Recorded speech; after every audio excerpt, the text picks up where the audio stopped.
मोदी ने देश भर में ऑक्सीजन आपूर्ति व्यवस्था बेहतर करने के लिए किए जा रहे प्रयासों की समीक्षा की। पीएसए ऑक्सीजन संयंत्रों को जल्द पूरा करने के दिए निर्देश।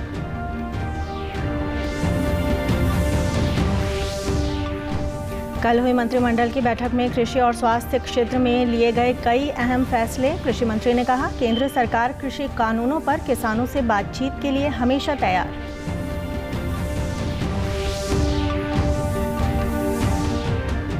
प्रदेश में 2025 तक नई शिक्षा नीति को लागू कर दिया जाएगा। मुख्यमंत्री ने कहा, हरियाणा को शिक्षा का हब बनाने के लिए सरकारी और निजी क्षेत्र के शिक्षण संस्थान मिलकर करें काम। और रोहतक के ग्रामीण क्षेत्रों में कोरोना टीकाकरण और जागरूकता के लिए आरंभ हुआ विशेष अभियान। प्रचार वाहनों के माध्यम से किया जा रहा है लोगों को प्रेरित। नमस्कार, मैं ऋतु कौशिक। अब समाचार विस्तार से।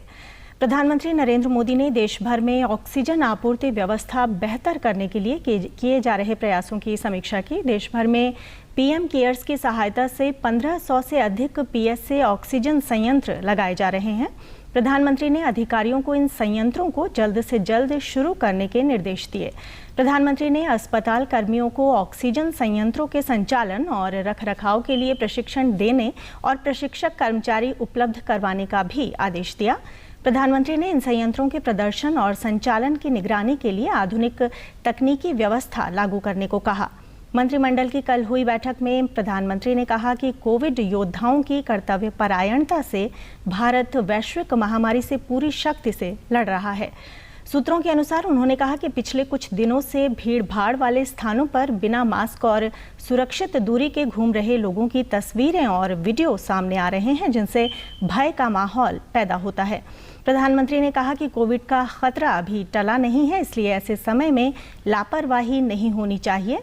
उन्होंने सचेत किया कि एक भी गलती के दूरगामी परिणाम होंगे और कोविड पर काबू पाने की लड़ाई कमजोर पड़ जाएगी। प्रधानमंत्री ने मंत्रिपरिषद से लोगों से यथासंभव सावधानी बरतने का अनुरोध करने को कहा। कल प्रधानमंत्री नरेंद्र मोदी ने पुनर्गठित मंत्रिमंडल की पहली बैठक की अध्यक्षता की। नई कैबिनेट के साथ हुई बैठक में कृषि और स्वास्थ्य क्षेत्र में कई अहम फैसले लिए गए। कोविड के खिलाफ लड़ाई को मजबूत करने के लिए केंद्र सरकार ने भविष्य में कोविड की किसी भी संभावित लहर से निपटने के लिए 23,000 करोड़ के पैकेज का ऐलान किया। इस पैकेज को जुलाई 2021 से मार्च 2022 के बीच लागू किया जाएगा।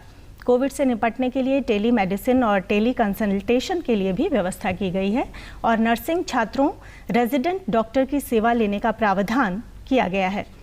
736 जिलों में बच्चों के आईसीयू बनाने का इंतजाम किया जा रहा है। बैठक में केंद्रीय कृषि मंत्री नरेंद्र सिंह तोमर ने बताया कि बजट में घोषित 1 लाख करोड़ रुपए के इंफ्रास्ट्रक्चर फंड का इस्तेमाल एपीएमसी मंडियां कर सकेंगी।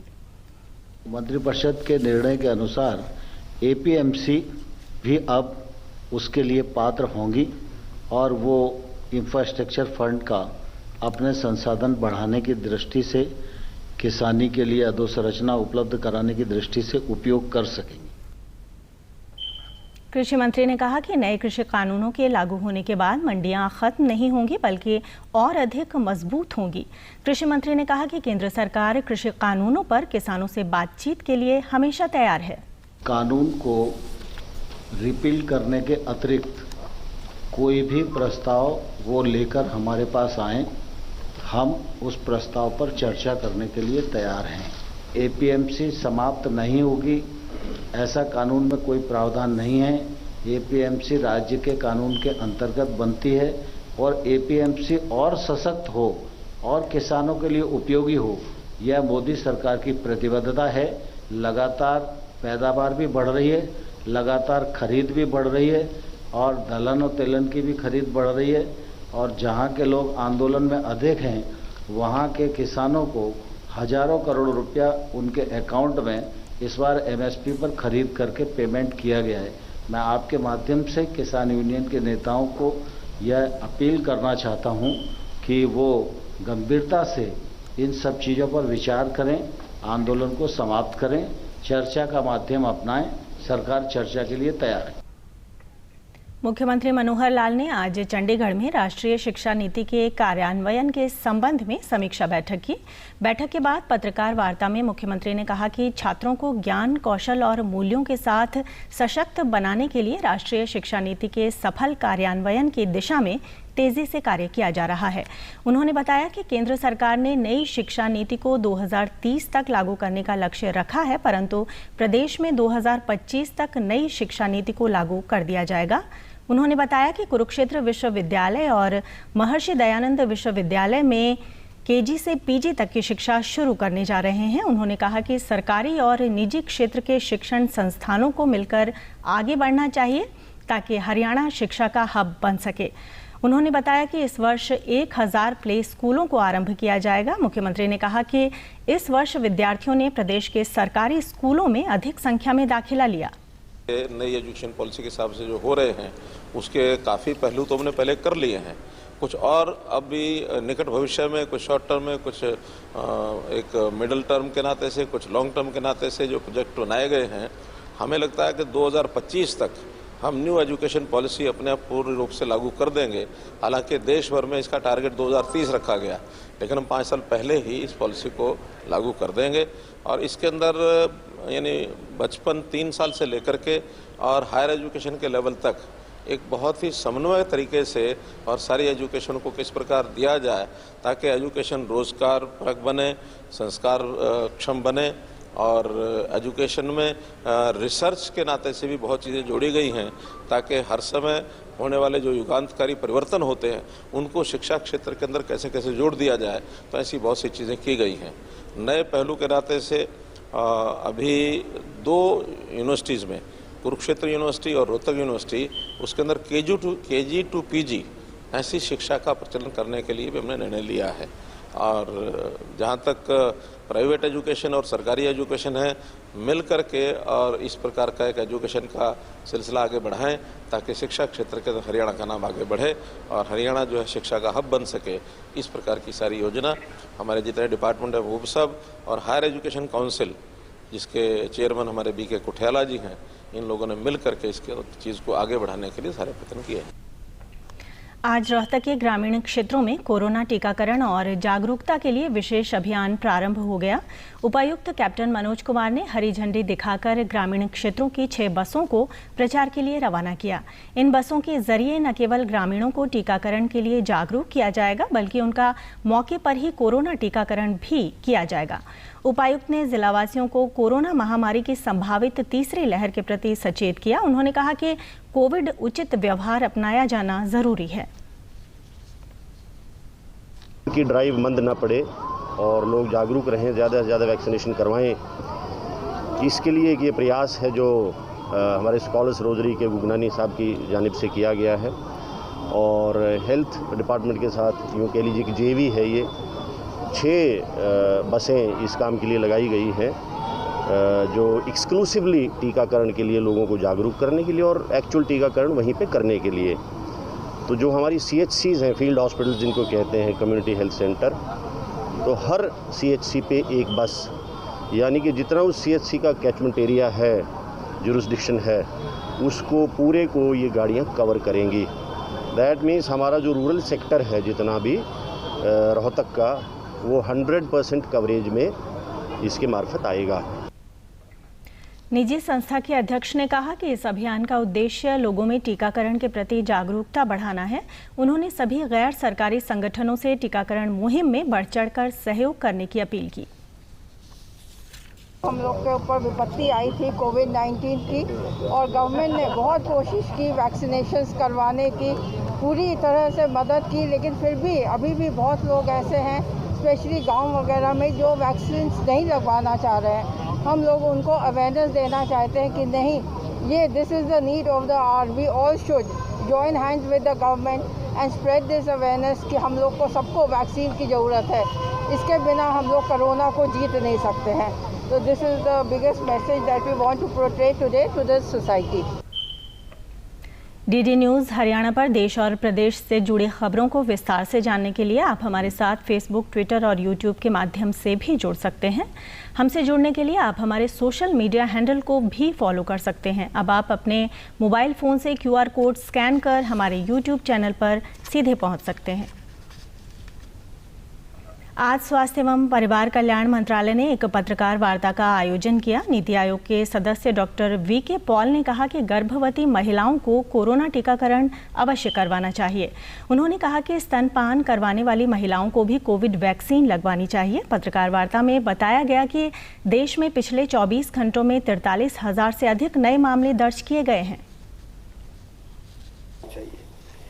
I then want to emphasize the second point, and that is in relation to the vaccination of pregnant women. As you are aware, last week, guidelines for administering vaccine to pregnant women have been issued. These guidelines have been concluded after deep discussions, evaluation of scientific data, and the scientific data is now totally in favor of pregnant women receiving vaccine. The three vaccines that we have are entitled to be used in pregnant women. इसी उपलक्ष्य में मैं ये कहना चाहूँगा कि ये क्यों ज़रूरी है। ये खुल के बात आनी चाहिए, इसके ऊपर डिस्कोर्स बढ़ना चाहिए कि ये जो समूह है गर्भवती महिलाओं का, उनको अब वैक्सीन लेने की तरफ, वैक्सीन से जोड़ने के लिए हमारे कदम होने चाहिए और बेधड़क उनको ये वैक्सीन लेना है।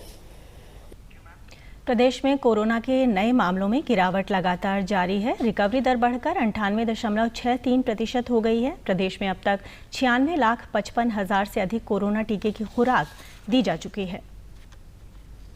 करनाल में इंडियन ऑयल के साथ मिलकर एक निजी कंपनी ने डीजल की होम डिलीवरी सेवा शुरू की है। इंडियन ऑयल कॉरपोरेशन के दिल्ली और हरियाणा के मुख्य महाप्रबंधक ने इस सेवा का शुभारंभ किया। महाप्रबंधक ने बताया कि इस सेवा से छोटी हाउसिंग सोसाइटी, मॉल, अस्पताल, बैंक, निर्माण स्थल, किसानों, मोबाइल टावरों, शिक्षण संस्थानों और छोटे उद्योगों को लाभ होगा। उन्होंने कहा कि इस सेवा के माध्यम से 20 लीटर तक डीजल की होम डिलीवरी की जाएगी। की जरिकैन का लॉन्च हम लोग किए हैं, जिसके द्वारा हम डीजल यूज़र को उसके द्वार पर पहुंचा सके।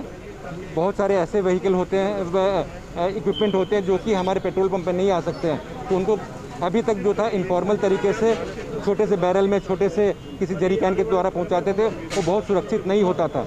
तो इसको हम लोगों ने एक प्रयास किया है जिससे कि ऐप के थ्रू ऑर्डर कर सकते हैं कस्टमर, और डिलीवरी जो है एक सुरक्षित तरीके से, जहां पे क्वालिटी क्वांटिटी का मेंटेनेंस हो सके और कस्टमर को पहुंच जाए समय के अनुसार।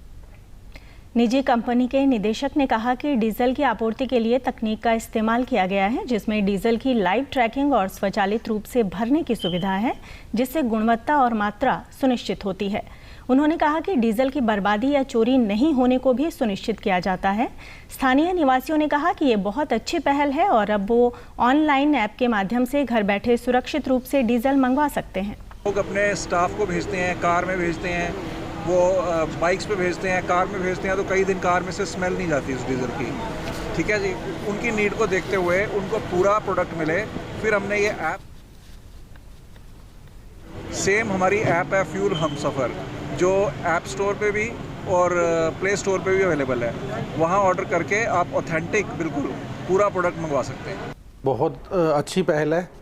पहले किसान या जनरेटर वगैरह के लिए हम खुले में डीजल ले जाते थे, जिससे यह ज्वलनशील पदार्थ था, किसी न किसी दुर्घटना का खतरा रहता था। लेकिन अब बहुत आसान तरीका है कि आप एक ऐप डाउनलोड कीजिए, उस ऐप के थ्रू आप अपना ऑर्डर दीजिए, जिसके चलते यह डीजल की कैन आपके घर तक पहुंचेगी सुरक्षित तरीके से। अंत में इस बुलेटिन के मुख्य समाचार एक बार फिर। प्रधानमंत्री नरेंद्र मोदी ने देश भर में ऑक्सीजन आपूर्ति व्यवस्था बेहतर करने के लिए किए जा रहे प्रयासों की समीक्षा की। PSA ऑक्सीजन संयंत्रों को जल्द पूरा करने के दिए निर्देश।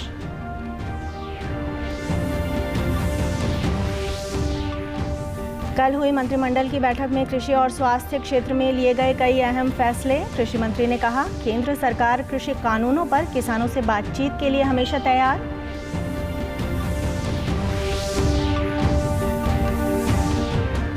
प्रदेश में 2025 तक नई शिक्षा नीति को लागू कर दिया जाएगा। मुख्यमंत्री ने कहा, हरियाणा को शिक्षा का हब बनाने के लिए सरकारी और निजी क्षेत्र के शिक्षण संस्थान मिलकर करें काम।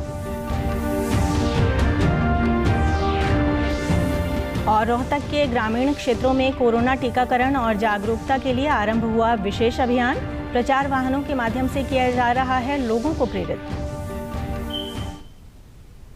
सभी दर्शकों से अपील है कि आप जब भी घर से बाहर निकलें तो मास्क जरूर पहनें, 2 गज की दूरी बनाए रखें और एक नियमित अंतराल पर अपने हाथ धोते रहें।